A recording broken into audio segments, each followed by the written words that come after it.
Good souls, here we go. In the interest of time, I'm going to leave Sonny's Blues for the most part to you, and also Redeeming in the Pawn Shop to you, and key in on A Rose for Emily, and mention that terms, these are literature terms, elements of short stories, are your friends. What do I mean by that? Because of really what you do oftentimes when you write your argument about a given work of literature, in this case a story, you have as part of your arsenal many terms that you can use. So I'm going to take this opportunity to introduce you to a few of those. Many of them you probably already know about, and I'll link you to elements of short stories as well. But begin thinking about these. We can start with plot, because that's just the sequence of events. In essence, what happens in the story. So as practice, it's a good idea to summarize the plot of a story like A Rose for Emily by Faulkner. What happens? Well, obviously we can work from the ending, and here it is beginning at the ending, and the chronology of the story is quite deliberately artistic and draws you in, but some will say, oh, that's confusing. The video was easier for me to understand. That's not what I want you to write about. I don't want you to write about what I liked and what I didn't like.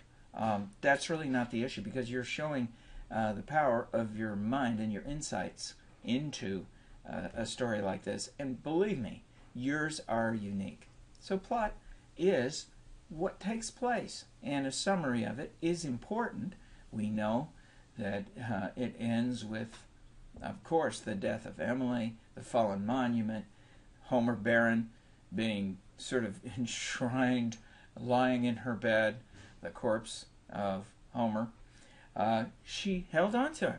You know, there are numerous instances of this happening on the part of people who cannot and will not let go.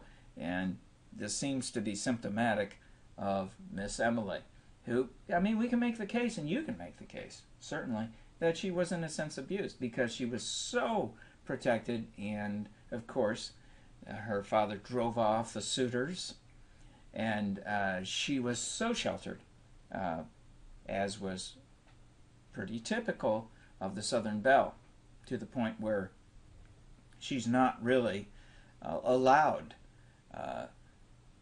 She's so restricted. She's not allowed to pursue, let's say, just a career in pharmacy, although she takes an interest in it, but that's because she wants arsenic. But she's not allowed to do more than, well, you can teach China painting, and you can give piano lessons, but your mind is not necessarily be cherished, because you're not going to be a doctor. You're not going to, at this point, you're not even going to be a professor. Forget it. Okay, well, so plot is what happens, and you can easily summarize what happens in the story as you piece it together. And it isn't told in a chronological way. As you well know, it shifts back and forth in time. Okay, so what perhaps arises from plot, if we really delved into the plot and understood the plot? And that's the literal level, right? That's the what happens level. That's critical, because without that, we can't really go on, whether it's a play, whether it's a poem, whether it's a story. Where do we go from there if we don't grasp that much? So that takes time. And I want to get this across too, because a story like this is demanding. It's not going to come to your terms.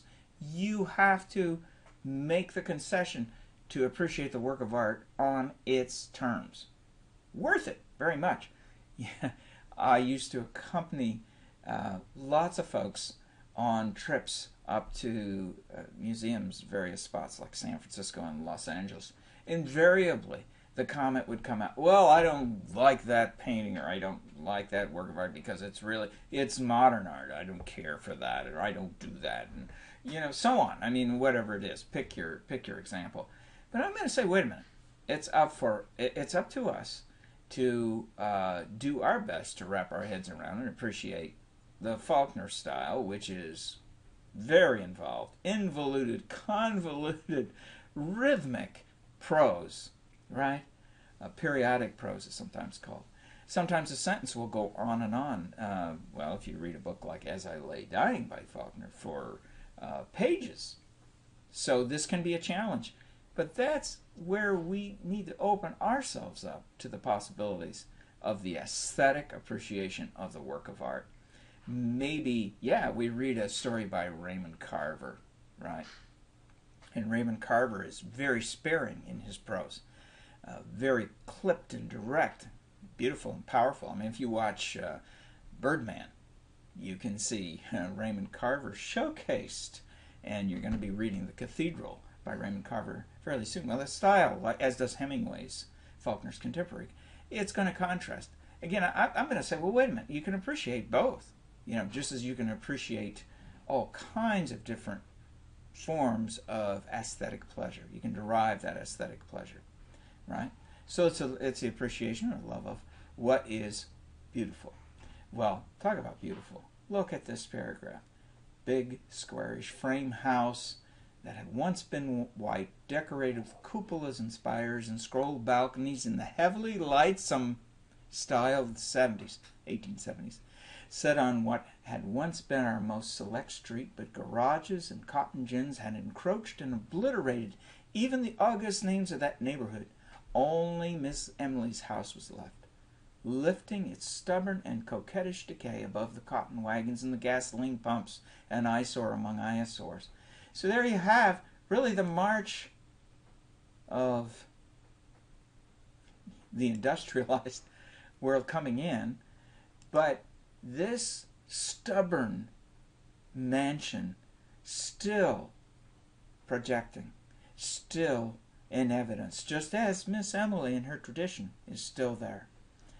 And look at this. Look at this word choice. I mean, look at this diction. I mean, if this doesn't inspire you, I don't know what will. Cedar bemused cemetery. I mean, that actually sort of starts my pulse rate when I reread this. And this sense of time and timelessness of the past. Battle of Jefferson. Confederate soldiers. And some of the men in the funeral still wearing their Confederate uniforms, as it is still today. A symbol, obviously, that is distasteful to many. But on the other hand, we are talking about preserving a tradition. So now, let's come to theme. And, you know, this is not a neat little determination that we can make. We really have to dig for it. But theme is perhaps a suggested or implied idea or message. It's not stated as it might be in a fable. You know, Aesop will tell you exactly what you might conclude. It's a moral. But if you took that concept and you said, wow, what if what's implied in, let's say, a rich and complex story like this, that is in many ways like a puzzle that we dig into and we become lost within it. It's within it, and it may be suggested by it. But even Faulkner, if we unearthed him, couldn't tell us exactly, or wouldn't tell us exactly what it is. We may derive, perhaps, certain themes from the story. And there are many. There's not just one statement. But you already notice the huge difference between plot, which is a sequence of events, and theme, which is not stated within the story, but may be derived from the story. So there are lots of possible themes, right? There is and when we get to stating theme, what I'm trying to get at is, have you not just pick some stray word or concept and say, well, that's a theme. It is an entire statement. It's difficult, oftentimes, to make that statement. So, you know, it may have to do with decay. It may have to do with refusal to accept progress. It may have to do with carpetbaggers. You know, on a certain level, Homer Barron is like a carpetbagger. He comes to take from the South, right? So, you know, in many ways, one theme that may arise out of this is actually a kind of paradox, which is a contradiction, but yet somehow true. You know, we say happy, sad. We're happy and sad at the same time. That's paradoxical. Perhaps it's paradoxical in this story that on the one hand there can be a value for maintaining tradition. And we do this within our families. We do this within our communities to a degree.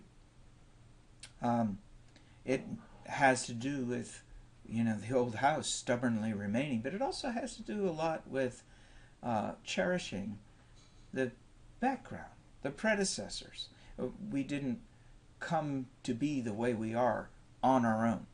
That there's a whole history behind who we are culturally and individually. So this background and this history has to do with the house and with Miss Emily, and it also has to do with, the stubborn refusal to accept progress. She says, look what she says. See Colonel Sardras. And that, of course, is loaded with meaning because even the name suggests the splendor, sartorial splendor. I have no taxes. Point blank. She's not going to put, remember, the address on her house. She's not going to accept any of that.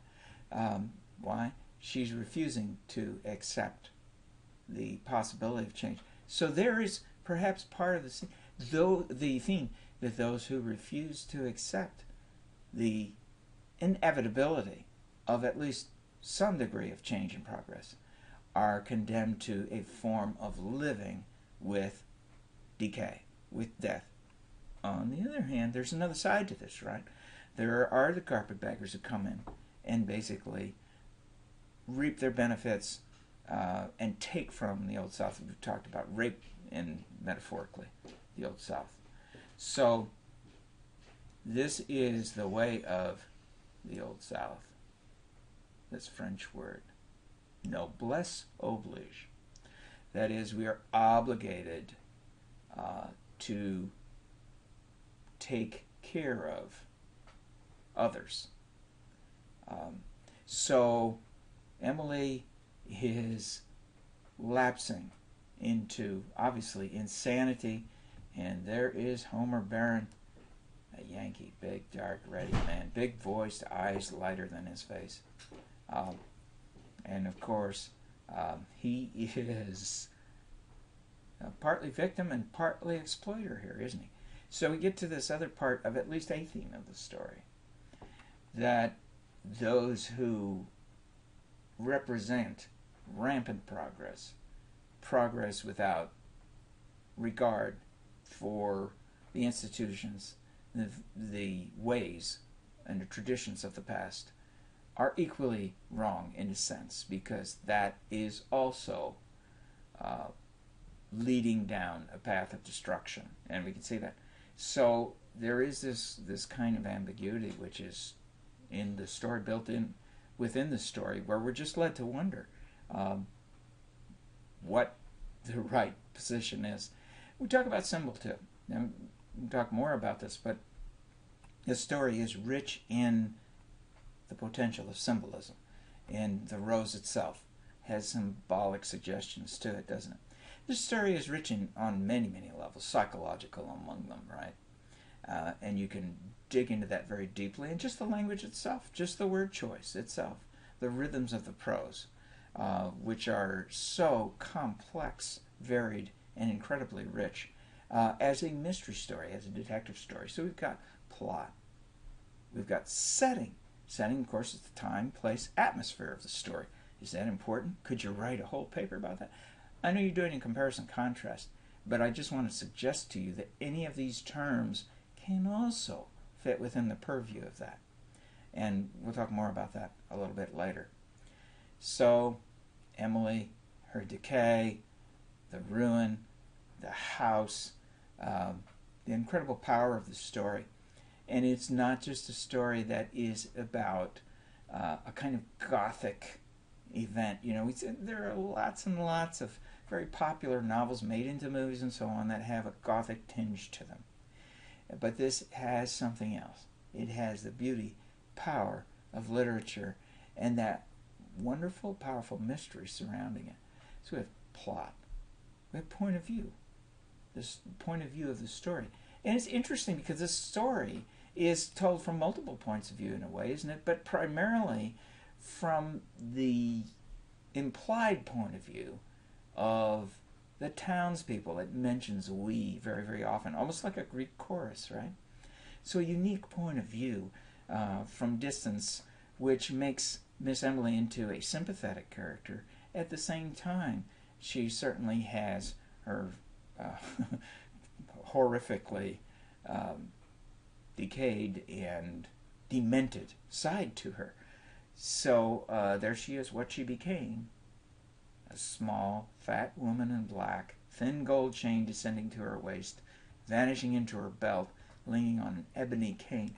The richness of the description is just actually inspiring in itself. Her eyes, lost in the fatty ridges of her face, look like two small pieces of coal pressed into a lump of dough. And there's what Emily has become, right? What she became. So, again, you think about these terms, you think about how the plot works within the story, you think about how the symbols work, theme as a possibility. And by the way, I've only touched on one indirectly. There are many possibilities for that. There's the diction, there's the style in which the story is written, there's the tone of the story. That is the implied author's attitude to the story. And you know, there's a kind of reverence for, again, Emily, the Grierson family, a kind of respect and reverence, but at the same time there's a recognition that death is involved in this form of decay. And certainly there we are, Miss Emily pulling rank, picking up her arsenic supposedly for rats. We know what it's for. And you know, to enjoy the story, you can't do it quickly, can you? You have to take your time. Well, you know, maybe you read it 10 times. That's okay. Nothing wrong with you. And then by the 10th time you get it. It's like that with Shakespeare. It's like that with philosophy. One of the courses that I taught for many, many years. Doesn't mean you're not sharp if you have to read something many, many times. So I really want to get that across. Okay, you've got a few terms under your belt. You've got to look at the story. You've got the magnificent language of the story, the style in which the story is written, and lots of other terms that we can bring to bear upon this and other stories. But I'm going to say that's enough for now.